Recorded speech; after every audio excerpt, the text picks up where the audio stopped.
Pandora papers کی تحقیقات آخری مرحلے میں داخل ہو گئیں۔ ذرائع کے مطابق جائزہ کمیشن نے پنڈورا پیپرز میں آنے والے 240 ناموں میں سے اکثریت کی تحقیقات مکمل کر لی ہیں اور وزیر اعظم جائزہ کمیشن کو 200 سے زائد پاکستانیوں نے اپنے جواب بھی جمع کرا دیے۔ 240 پاکستانیوں میں سے اکثریت نے جواب میں منی لانڈرنگ کے الزامات کو مسترد کر دیا ہے، جبکہ ICIJ نے مبینہ 700 میں سے 240 نام وزیر اعظم جائزہ کمیشن کو دیے۔ جائزہ کمیشن کو موصول ہونے والے ناموں میں 40 پبلک آفس ہولڈر، بیوروکریٹس اور دیگر حکام شامل ہیں۔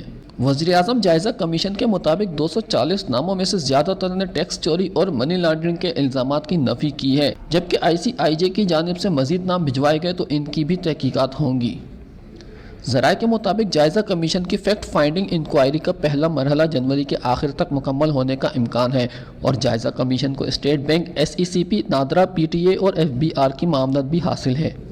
جائزہ کمیشن 3 ماہ سے وزیر اعظم کے احکامات پر پنڈورا پیپرز میں شامل ناموں کی تحقیقات کر رہا ہے اور کمیشن نے 200 سے زائد پاکستانیوں سے 7 روز میں پوچھے گئے سوالات کے جواب مانگے تھے۔ ذرائع کے مطابق کمیشن کو ICIJ کی جانب سے نامکمل تفصیلات فراہم کی گئیں اور نامکمل تفصیلات کے باعث نادرا اور کمیشن کو لوگوں کے ناموں کی تصدیق میں مشکلات کا سامنا کرنا پڑا۔